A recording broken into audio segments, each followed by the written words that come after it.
Y llegamos a la segunda parte de este programa, el que te da una guía para sobrevivir.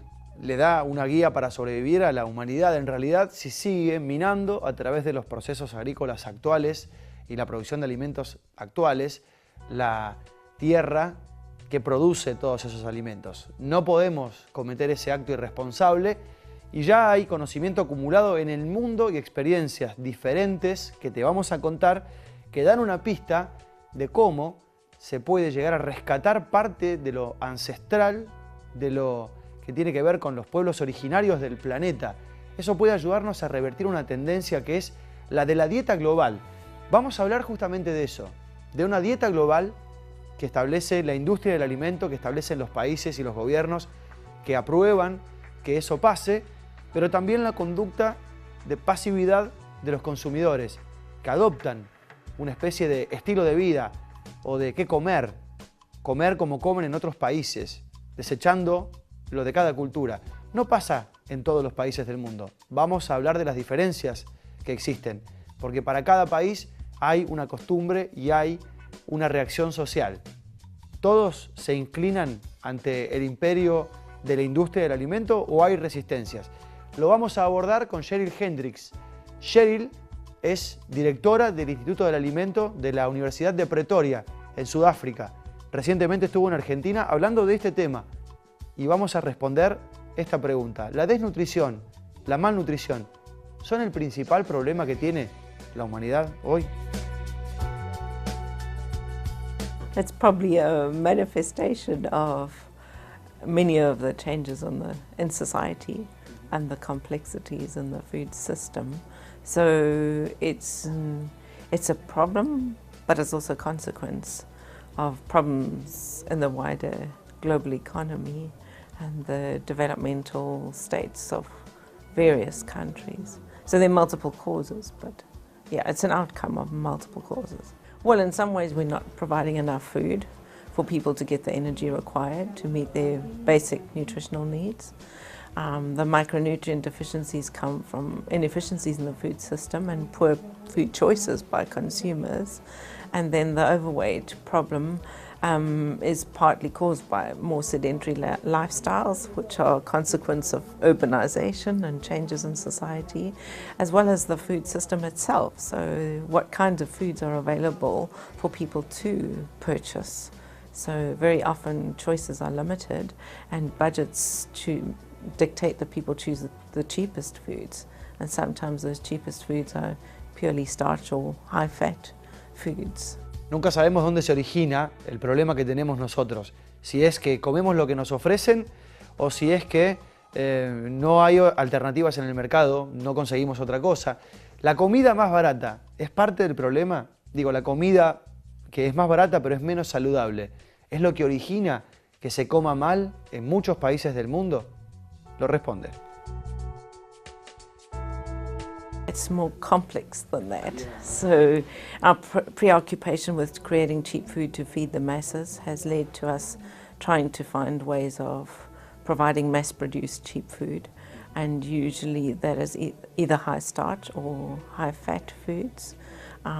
So we focused on that at the expense of focusing on nutritional foods and what would provide dietary diversity and various nutrients for people. So yeah, as economic theory shows us that as people's incomes rise, so their dietary diversity normally increases. But unless we find a way of providing more nutritious foods and make them more available, price will dictate that they're out of the affordability category of people. So we focus very much on providing the cheap food and forgotten about the nutritious food. Yeah. So we have to change the way we think. Y la pregunta que nos hacemos a continuación es, ¿hay que cambiar la cultura de los países? Y muchos han adoptado esta idea global, este estilo de vida, esta dieta global. ¿Podemos revertir esta tendencia mundial?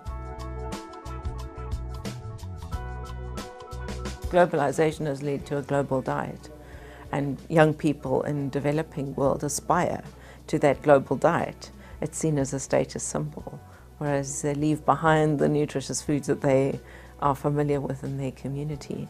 So there's a denial of the indigenous knowledge and the indigenous resources in order to pursue those global aspirations many times. But it's a fine balance between what commercial food systems provide and what consumers demand, and how much control we take over our local food systems. Esta idea de una dieta global y de un estilo de vida ya existe, lo hemos comprobado, porque pasa el tiempo y porque las elecciones que seguimos haciendo son las mismas. Entonces, cabe preguntar si podemos revertir esta tendencia y quién tiene la pista para hacerlo. ¿Qué podemos rescatar de algo que la humanidad ya sepa? Las culturas de los pueblos originarios, por ejemplo, ¿pueden ayudarnos? Vamos a ver con qué nos encontramos. Well, communities should take more responsibility for ensuring that the food that is in their community is what they want to be there and what's going to provide the most nutritious diets for them. So if we just allow commercial food providers to expand and to penetrate the deepest rural areas without any fight back or pushback from the communities, that's what we're going to see as a globalized food system, a unified diet. Yeah. So, but we also need to invest the science and technology on scaling up those indigenous foods, so making them far more available, distributing them far more widely, and also looking at some of the constraints, because many of those traditional foods take considerable time to prepare and lots of energy to prepare because they're typically prepared from raw ingredients. Depende de cada país la mirada que se pueda obtener. Y la pregunta que nos hacemos es, ¿los países desarrollados tienen menos de estos problemas de malnutrición o de desnutrición? Uno intuye que sí, pero puede no ser tan cierto. A case of overfed is an imbalance, and that's generally all the forms of malnutrition relate to an imbalance in the diet. And so, yeah, we can't attribute it singly to eating too much, but it may be eating too much of one food at the expense of eating other foods. So it's a balance that's needed. Well, you have to think that the food industry is after profit, and they're responding to consumer demand. So unless consumers start to express different demand and resist the foods that are available, they're not going to get the message.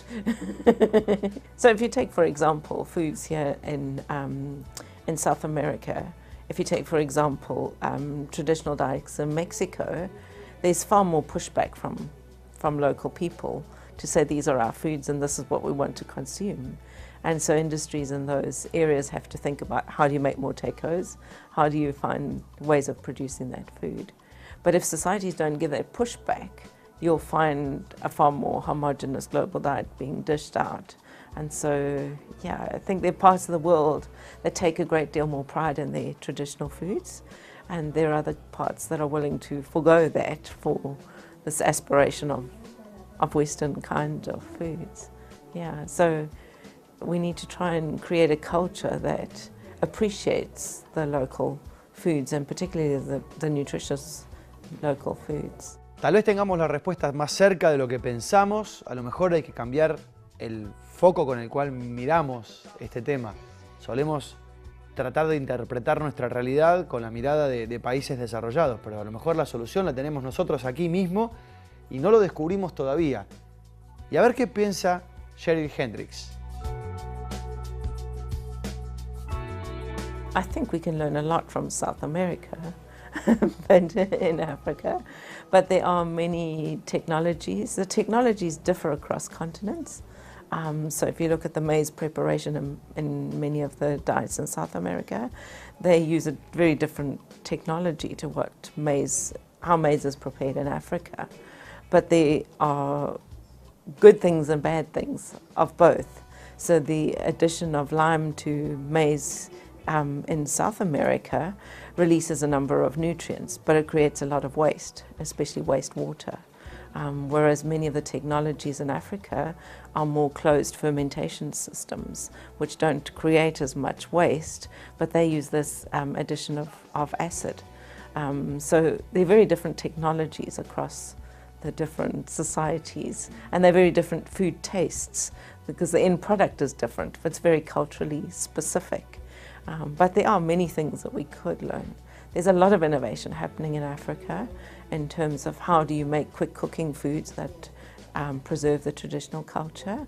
How do you scale up and make more available the traditional foods. Yeah, and especially in the area of foods for young children. There are many new, what we call complementary foods being developed from traditional crops that capitalize on that. Yes. Nos deja pensando todavía un poco más cada cosa que aprendemos y esa es la tarea de aprender, resignificar lo que creíamos que sabíamos, con contenidos nuevos, con miradas renovadas. Es el objetivo de este programa que se llama En Foco y que hoy nos ayuda a ver que las acciones que tenemos individualmente no pueden estar aisladas del resto de la sociedad.